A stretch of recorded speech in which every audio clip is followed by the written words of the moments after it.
Kung aspeto ng love and relationships ang pag-uusapan, masasabing authority dito si Jelly de Belen. Herself na dumaan din sa ups and downs ng buhay may asawa, kulang na lang ay maging licensed marriage counselor siya.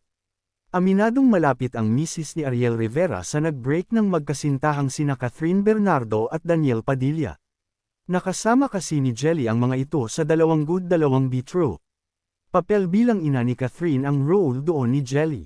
No wonder, parang anak na rin daw ang turing niya sa aktres. Si Daniel ay parang pamangkin naman niya, she being close to his mom Carla Estrada. Isa nga si Jelly sa mga nalungkot nang pumutok ang balitang nag-break na ang dalawa. Yet umaasa si Jelly na muling magkakaayos ang nangungunang love team ng bansa. Base na rin daw ito sa kanyang sariling karanasan being Ariel's partner.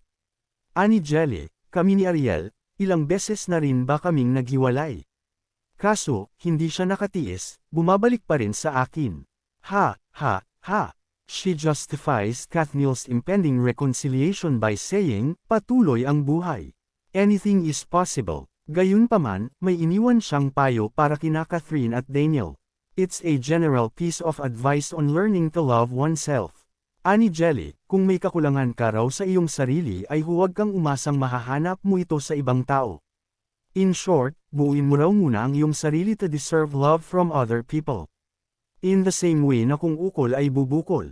Simply put, if you're not meant for each other ay huwag ipilit. If it happens, oras na raw yun para buksan mo ang bagong kabanata sa iyong buhay.